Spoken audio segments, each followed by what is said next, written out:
नमस्कार दोस्तों, मैं ईशान श्रीवास्तव। ईशान सर आज आपको मुगल साम्राज्य के विषय में कुछ महत्वपूर्ण बातें बताने जा रहा हूँ।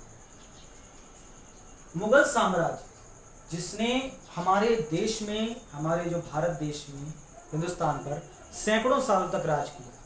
तो किसी भी साम्राज्य के बारे में पढ़ने से पहले सबसे पहले हमें ये जानकारी होनी है कि ये जो साम्राज्य बना है इसकी नींव किसने रखी। वैसे तो मुगल साम्राज्य में बहुत सारे शासकों का, बहुत सारे शहंशाहों का जिक्र आता है, जैसे अकबर हो जाते हैं, औरंगजेब हो जाता है, शाहजहां हो जाता है।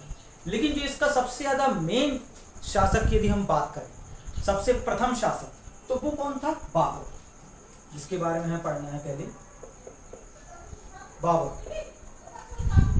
बाबर मुगल साम्राज्य का संस्थापक। इसने मुगल साम्राज्य की नींव रखी, जिसने फिर बाद में उस मुगल साम्राज्य की नींव रखी जिसने फिर हमारे देश पर सैकड़ों सालों तक राज किया। तो बाबर को जानने से पहले इसका थोड़ा पारिवारिक जीवन, इसका जो प्रारंभिक जीवन के बारे में थोड़ा हम जान लें। बाबर मध्य एशिया, बाबर का जो जन्म है, इसकी यदि हम जन्म की बात करें तो इसका जन्म 14 फरवरी 1483 की बात है। 14 फरवरी 1483 में फरगना एक जगह है, उज्बेकिस्तान, जो आज के वर्तमान उज्बेकिस्तान, जो उस समय के मध्य एशिया की बात करें, उस समय के मध्य एशिया में फरगना एक जगह थी जहां पर बाबर का जन्म हुआ। वो जगह अभी वर्तमान में उज्बेकिस्तान के नाम से मशहूर है। ठीक है, तो जो बाबर के जन्म की बात करें तो 14 फरवरी के दिन 1483 में फरगना में हुआ था। इसको जब ये 12 वर्ष का था, 12 वर्ष की ही आयु में 1494 में 12 वर्ष की आयु में इसको फरगना घाटी का शासक नियुक्त किया गया था। मतलब कहने का मतलब, इसको 12 साल की उम्र विरासत में इसको फरगना, वहीं जहां पर इसका जन्म हुआ था, वहां पर इसको राजा नियुक्त कर दिया गया था, वहां पर इसका राजा बना दिया गया था। अब बाबर के बारे में थोड़ा सा हम जान लें। इसके पिता, बाबर के जो पिता थे, उनका नाम था उमर शेख मिर्जा। कौन थे? उमर शेख मिर्जा। और माता, इनकी जो माता थी वो कहाँ, उनका नाम क्या था?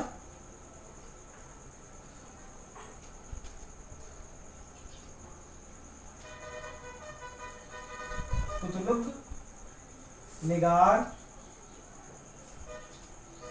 खानम। ठीक है, इनकी जो माता का नाम था वो क्या था? कुतुलुग निगार खानम। अब थोड़ा सा ये जान ले कि जो ये बाबर है, यदि इसको 12 वर्ष की आयु में ही एक राजा, एक शासक नियुक्त कर दिया जाता है, एक जगह का यदि शासक इसको नियुक्त किया जाता है, तो अगर ये किस खानदान से बिलोंग करता था, इसके बारे में थोड़ा हमें जानना जरूरी है। बाबर की यदि हम बात करें, इसके पिता एक तैमूरी थे। तैमूर, बाबर के जो पिता थे वो कौन थे? तैमूरी। अभी जब थोड़ा सा पीछे जाएं, हमने दिल्ली सल्तनत में आप लोगों को पढ़ाया था कि जो बाबर था, जब हमारी दिल्ली सल्तनत चल रही थी, उस टाइम पे हमारे भारत देश पर तुगलक वंश के समय तक एक मध्य एशिया के आक्रमणकारी, जिसका नाम था तैमूर लंग। क्या नाम था उसका? तैमूर लंग था। उसने आक्रमण किया था। तो अब पता समझ में आया तैमूर कौन था? तो तैमूर था उस समय जिसने आक्रमण किया था, उसी के वंश का था कौन? उमर शेख मिर्जा। मतलब उसी की पीढ़ी का कौन था? ये उमर शेख मिर्जा। और इसकी जो माता थी वो भी मध्य एशिया के अपने समय की सबसे बड़े शासक, जिसका नाम था चंगेज खान। ये चंगेज खान की वंशज थी। कौन थी? चंगेज खान की वंशज थी। मतलब ये बाबर जो था, दो बड़े बड़े शासकों से ताल्लुकात रखता था, दो बड़े बड़े शासकों से अपना रिश्ता रखता था। किस से? उस समय के अपने समय के सबसे बड़े शासक तैमूर लंग से, और अपने समय के सबसे बड़े शासक चंगेज खान से। अच्छा, अपने समय की मैं कहने का मतलब ये दोनों अलग अलग समय के थे, कहने का मतलब ये है। लेकिन ये जो उमर शेख मिर्जा था, ये तैमूर का वंशज था और कुतुलुक निगार खानम ये चंगेज खान की वंशज थी। ठीक है, तो इन दोनों का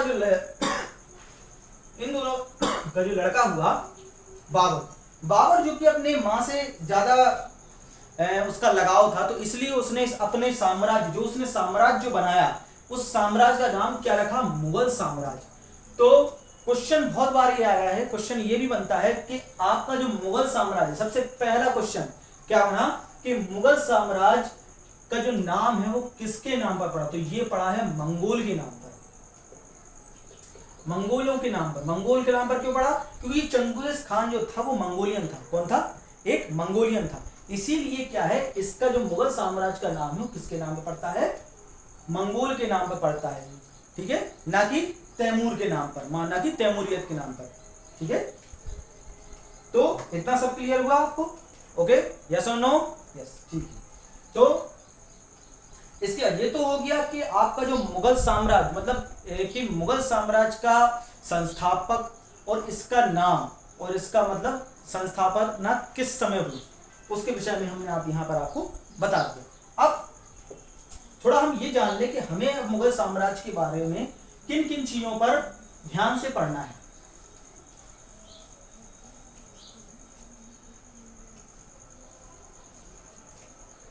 देखिए, मुगल साम्राज्य में यदि हम इनकी पीढ़ी की बात करें तो सबसे पहला जो राजा था वो कौन था? बाबर था। अभी हमने आपको बताया बाबर ने 1526 से लेकर हमारे देश पर 1526 से लेकर 1530 तक अपना शासन किया। इसके बाद हमारे यहां पर कौन आया?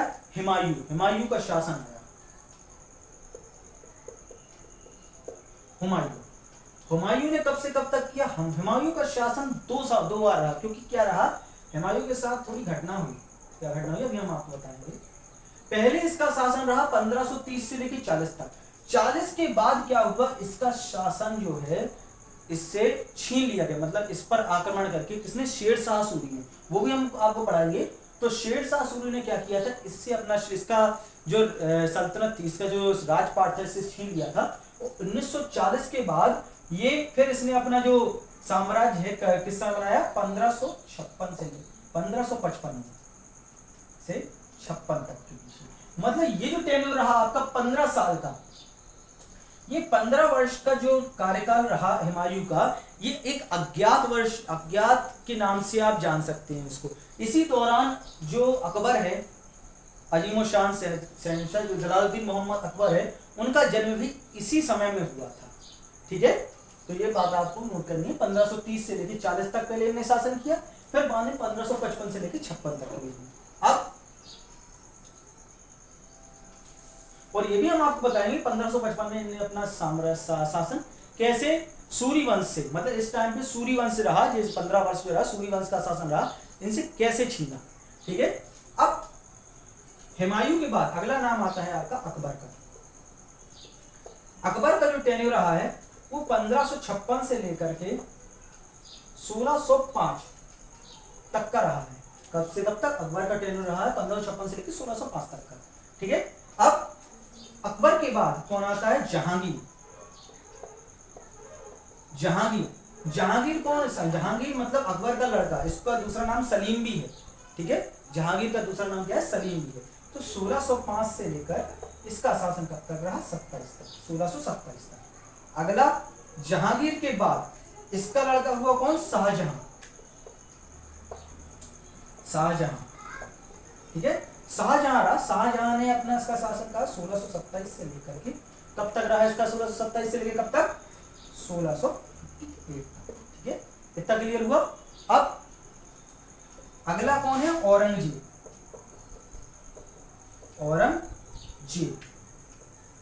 कौन सी चीज? औरंगजेब। ठीक है, तो औरंगजेब का जो शासन है वो 1658 से लेकर के 1707 तक का रहा। इतना क्लियर हुआ सबको? मतलब आपको ये ध्यान रखना है कि मुगल साम्राज्य का जो सबसे ताकतवर शासन रहा है, मतलब एक स्ट्रॉन्ग सेंटर के रूप में, एक स्ट्रॉन्ग शासन के रूप में, तो वो इन्हीं राजाओं के कार्यकाल में रहा है।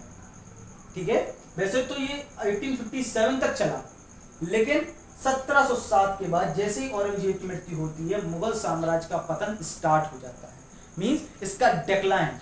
डेक्लाइन का मतलब क्या होता है कि इनका बड़ा साम्राज्य था, पूरे भारत पर इनका कब्जा था। भारत कब्जा होने के बाद फिर 1857 तक का जब समय आया, जब 1857 क्रांति का समय आया, तो मुगल साम्राज्य का जो शासन था वो केवल दिल्ली तक ही सीमित रह गया।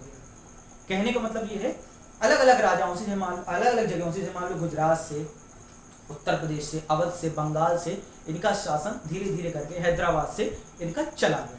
ठीक है, और बहुत सारे राजाओं ने, ये हम आपको बाद में बताएंगे, मॉडर्न हिस्ट्री का पार्ट है। अब मुगल साम्राज्य में आपको इन सब राजाओं के बारे में ज्यादा अच्छे से स्टडी करना है। ठीक है, तो सबसे पहले, अच्छा एक बात और, एक सीधा सीधा क्वेश्चन यही भी आता है कि सबसे ज्यादा कम शासन कब से, सबसे मुगल साम्राज्य सबसे ज्यादा कम शासन कर किसका शासक का रहा, तो वो बाबर। सबसे कम किसका रहा, सबसे कम किसका रहा, 1500 के 4 साल का कार्यकाल किसका रहा, बाबर का। ठीक है, इसके बाद सबसे ज्यादा किसका रहा है, यदि हम बात करें तो इनका 49 वर्ष, मतलब कहने का मतलब कि अकबर और औरंगजेब इन दोनों का शासनकाल 49 वर्ष का रहा है। 49 मतलब अर्धशतक में 1 साल का। ठीक है, तो सबसे ज्यादा का यदि आपसे प्रश्न पूछा जाए तो अकबर का और औरंगजेब का शासनकाल सबसे ज्यादा का रहा है। ठीक है, इतना क्लियर हुआ। और सबसे कम किसका रहा है सबसे कम किसका रहा है, बाबर का रहा है। एक और मुगल साम्राज्य से जुड़ा हुआ क्वेश्चन है। अभी हम आपको केवल वो प्रश्न बता रहे हैं जो डायरेक्ट मुगल साम्राज्य से जुड़े हुए हैं। अभी हम आपको वो प्रश्न नहीं बता रहे हैं जो बाबर से, हुमायूं से, अकबर से, जहांगीर, इन सबको भी हम स्टडी करेंगे। लेकिन सबसे पहले आपको ये देखना है कि मुगल साम्राज्य से डायरेक्ट कौन कौन से प्रश्न आते हैं। अब एक डायरेक्ट क्वेश्चन आता है कि मुगल साम्राज्य की ऑफिशियल लैंग्वेज,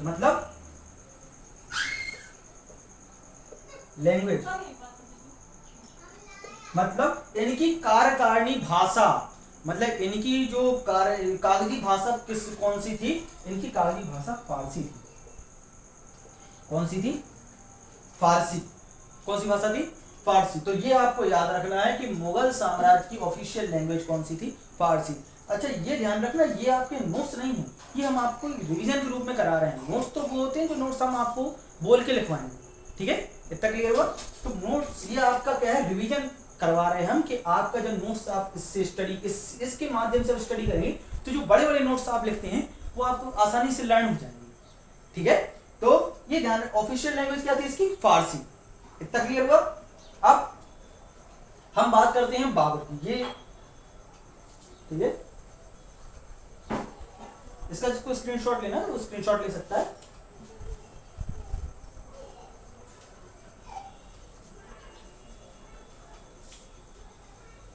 अब हम ऐसे प्रश्नों की बात करेंगे, मतलब ऐसे टॉपिक के बारे में चर्चा करेंगे जो उनके शासकों से जुड़े हुए हैं।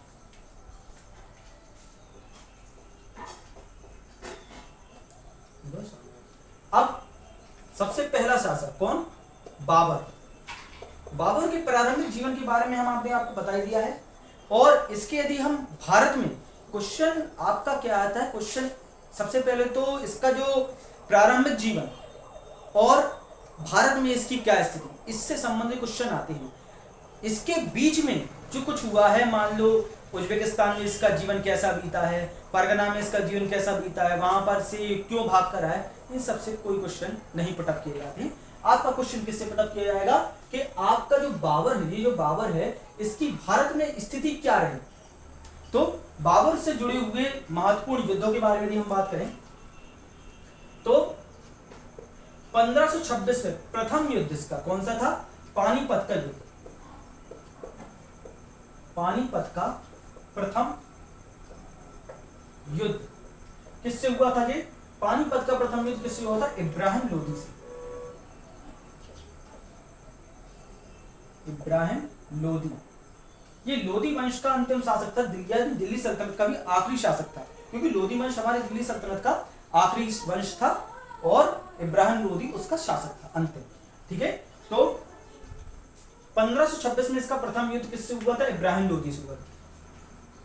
अगला युद्ध इसका किससे हुआ था, 1527 में। ये कौन सा था, ये खानवा का युद्ध था। खानवा का युद्ध था का युद्ध, जो कि किससे हुआ था, ये मेदिनी राय से, सॉरी मेदिनी राय नहीं, वो तो उसका दूसरा युद्ध है, ये राणा सांगा से हुआ था, राणा सांगा, ठीक है, राणा सांगा से हुआ था 1528। मतलब लाइन से हर साल के बाद ये एक युद्ध लड़ता है, इसका नियम था हर साल के बाद एक युद्ध लड़ना है, ठीक है। फिर था चंदेरी का युद्ध, क्या था, चंदेरी का युद्ध, चंदेरी का युद्ध किससे हुआ था, ये हुआ था मेदिनी राय से,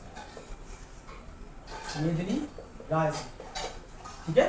अब 27, 28 फिर 29 इसका कौन सा युद्ध हुआ था, अब हुआ था इसका घाघरा का युद्ध, घाघरा वाली पहनने वाला नहीं, घाघरा का ये युद्ध, ठीक है, घाघरा का युद्ध, ये किससे हुआ था, अफगानों से हुआ था, किससे हुआ था, अफगानों से। और 1530 में इसकी क्या हुई, मृत्यु। इसमें सबसे अच्छी बात यह है, मतलब सबसे ज्यादा समझने वाली बात यह है कि इन सारे युद्धों में, इन चारों युद्धों में बाबर की जीत हुई, ठीक है। मतलब कहने का मतलब यह है कि भारत में ऐसा कोई भी युद्ध नहीं हुआ जो इसमें बाबर हारा हो। 4 युद्ध लड़े उसने, 4 युद्ध लड़े, कौन सा, पानीपत का प्रथम युद्ध इब्राहिम लोदी से, खानवा का युद्ध राणा सांगा से, चंदेरी का युद्ध मेदिनी राय से, और 1529 में घाघरा का युद्ध अफगानों से, और 1530 में इसकी मृत्यु हो गई। तो ये 4 युद्ध जो इसके शासनकाल में इसमें लड़े गए हैं, तो ये इनमें इसकी जीत हुई थी, ये चारों युद्ध में जीता, कोई भी युद्ध ये हारा नहीं है। अब बाबर के युद्ध से संबंधित तो ये आ गया। अब इसकी एक आत्मकथा भी, इसकी आत्मकथा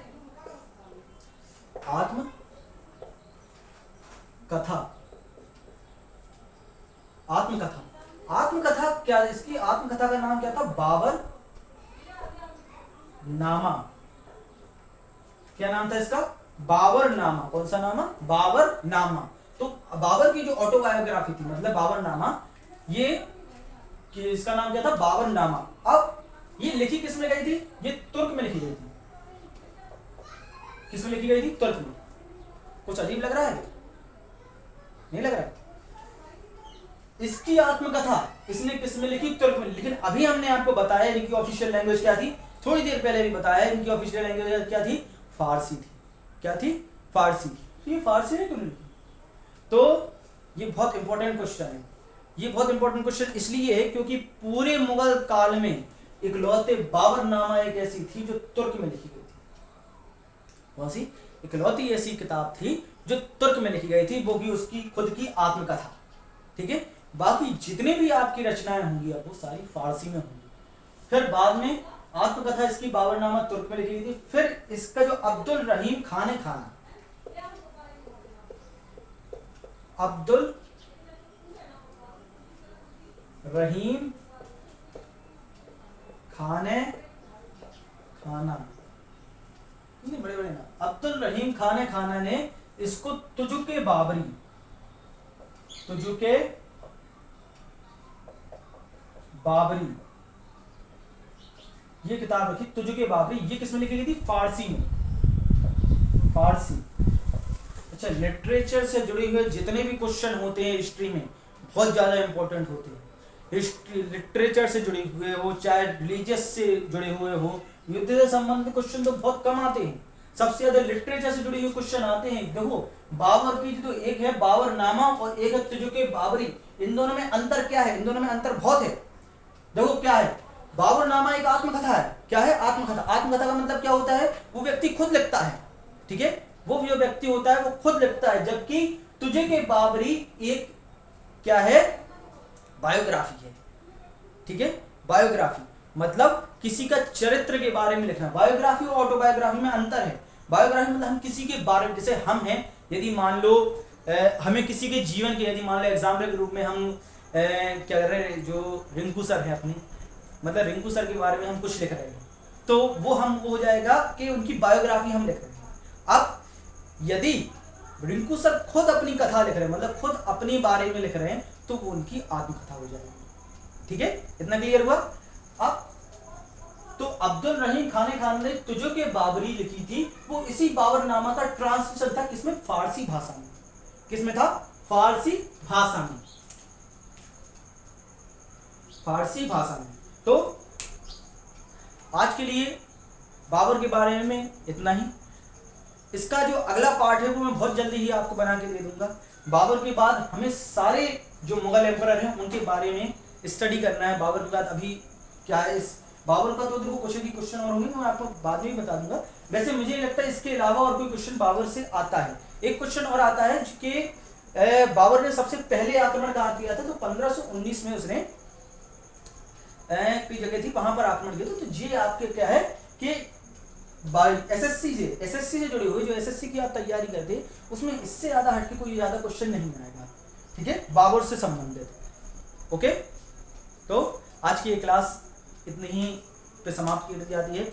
मैं आशा करता हूं कि आप लोगों को ये क्लास अच्छी लगेगी और आपको इससे बहुत ज़्यादा नॉलेज और महत्वपूर्ण बातों का पता चलेगा। हो सकता है इसमें से बहुत सी बातें ऐसी हो जो आपको पहले कभी ना पता हो, जिसको मैंने आपके सामने एक्सप्लेन किया है, ठीक है। और भी यदि मान लो इसमें आपको कुछ कमी लगती है तो आप मुझे कमेंट बॉक्स पे लिख कर बता सकते हैं। अच्छा लगा हो लाइक कर दीजिए, और कुछ यदि बातें आपको लगी हो अपनी तरफ से कि जिसमें नहीं होनी चाहिए या मान लो ये और होनी चाहिए तो वो आप उसमें कमेंट करके मुझे बता दीजिए। मैं आपके कमेंट को नज़रअंदाज न कर उस पर मैं और ज़्यादा फोकस करूँगा। ओके, नमस्कार।